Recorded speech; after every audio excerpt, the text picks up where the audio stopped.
right, so I'm Scott from South Florida Insider, and I'm here with Tad Stones, creator of Darkwing Duck. So, just looking over the bio and everything. First of all, Darkwing Duck. Me growing up, you had me messing around with DW the whole time. Oh, fantastic! So what's it like been knowing that people here that are obviously young adults get to relate to a comic that really they grew up on, and you're the inspiration, you're the reason for that? It's fantastic. I mean, I just started doing conventions last May, and what I wasn't really prepared for was kind of the depth of emotion in that you do the show, and in general, it's, you feel like it's on months after you finished it. But even then, it's not like you're in a theater that you hear the applause or you hear the laughs or something like that. So you just know, oh, we got a second season, or it's doing okay in the ratings. But you don't have that sense of how do kids like it, on a specific level. So here, 25 years later, I get people, I've had women break down in tears because the Darkwing and Gosalyn relationship was so important to them because their family was maybe not as, sad to say, not as good as Darkwing and Gosalyn. A woman today got a little misty-eyed, and what I realized is she's no longer here. In her head, she's 25 years younger, and she is in front of the TV set, and that's what's going on. And the other thing that happens is I'll get like a group of people and say, oh, Darkwing Duck, Darkwing Duck, and I'll say, oh, I also created the Rescue Rangers with Jim Magon, and one of them at least will go, oh. And you realize, oh, you're 2 years older than this person. Now that hit their sweet spot. So it's just, we put Disney heart into the shows intentionally, but we're basically trying to be funny. So to see fan reaction, it's great. So you never stop being humble then? Exactly. It was just, you do a show and you move on, and you sometimes you get to do more and sometimes you don't. With kind of like what's been going on in Hollywood with all these old comics, all these video games becoming movies now, is it too far-fetched? Could we see Darkwing Duck, Rescue Rangers, could it become kind of live action? I will say this, and you didn't hear it from me. Next year is the 30th anniversary of DuckTales. It's also the premiere of the new DuckTales TV show. Wow. And now you're talking about a staff that grew up with that, they're right in your age range, super excited, big Darkwing Duck fans. They're doing DuckTales, and Frank Angones, who's the head of story on the show, asked, what can I have?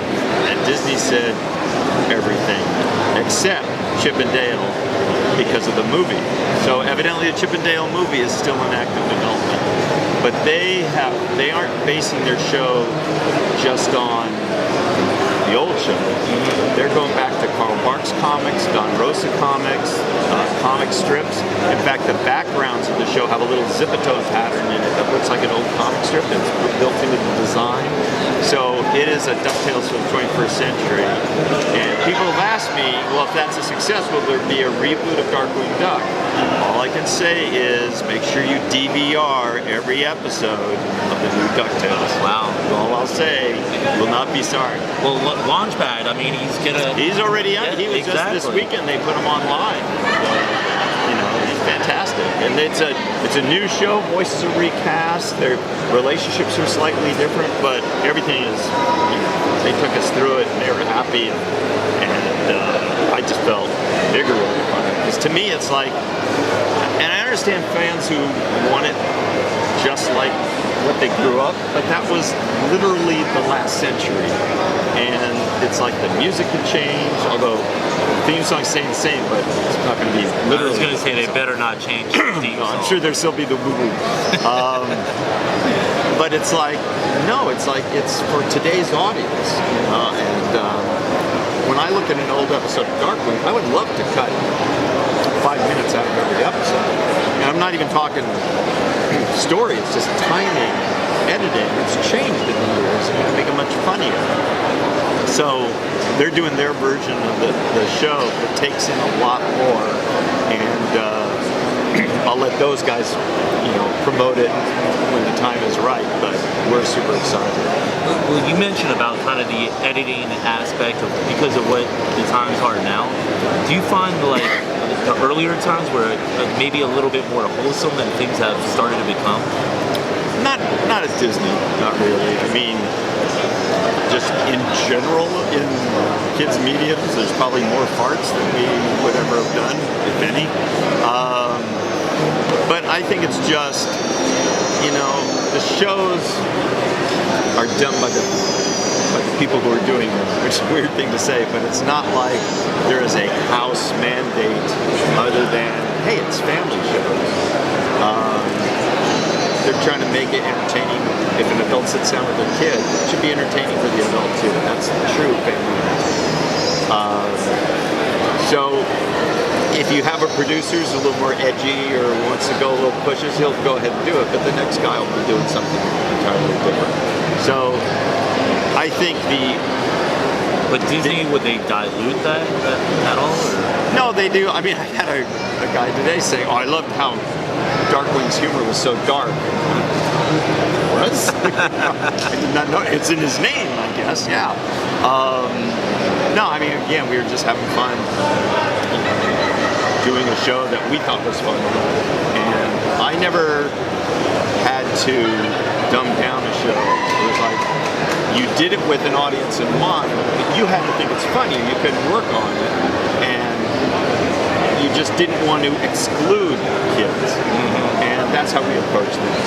You go back and you get more different things out of it now. I mean, we did a episode based on Twin Peaks called Twin Peaks, and it's like none of our audience, our actual age range, would have been up late at night to be watching Twin Peaks, and they would probably be bored with it. But but then the parents could watch together with them, and they're getting all of it. Yeah, exactly. And the way we approached it, in fact, it went through. I guess actually I ended up writing the final script because the first guy who wanted to do it was real excited. Was a big fan of the show. He did a very funny script, but it was like you obviously had to have seen the show to get the humor of this script.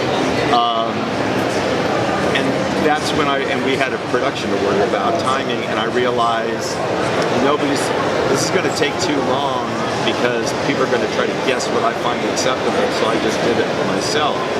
But it came out so weird and so neat, and one of the guys on staff, he had never seen Twin Peaks, and he loved that episode. So it just feels so weird. We always said, yeah, let's find another show to kind of do a parody of and do that, and we never did, because you do the stories that are in front of you, and if somebody found a show and pitched it, we'd get excited about it, but it's basically, but this is the idea I have right now, so you try to make that idea the funny start with. So for fans out there, or possibly future fans, where should they go to find out more stuff that's coming and going with you these days? I'm online under my name, Tad Stones. Right now, what I'm looking to do is, I've always been a storyteller, and what I have a show that has mutated over the years that like Amazon was interested in, but then it was like, it would take so long to the development process. I'd be older than I'd want to be before I started, plus I'd be getting notes. So I want to turn that into a comic. So at the same time, I don't want to trade a career in animation for a much lower paying career in comics. So whether I self-publish it or I find a publisher, my idea is to do a graphic novel. It's going to read as if it's a pilot 2 episodes, I think.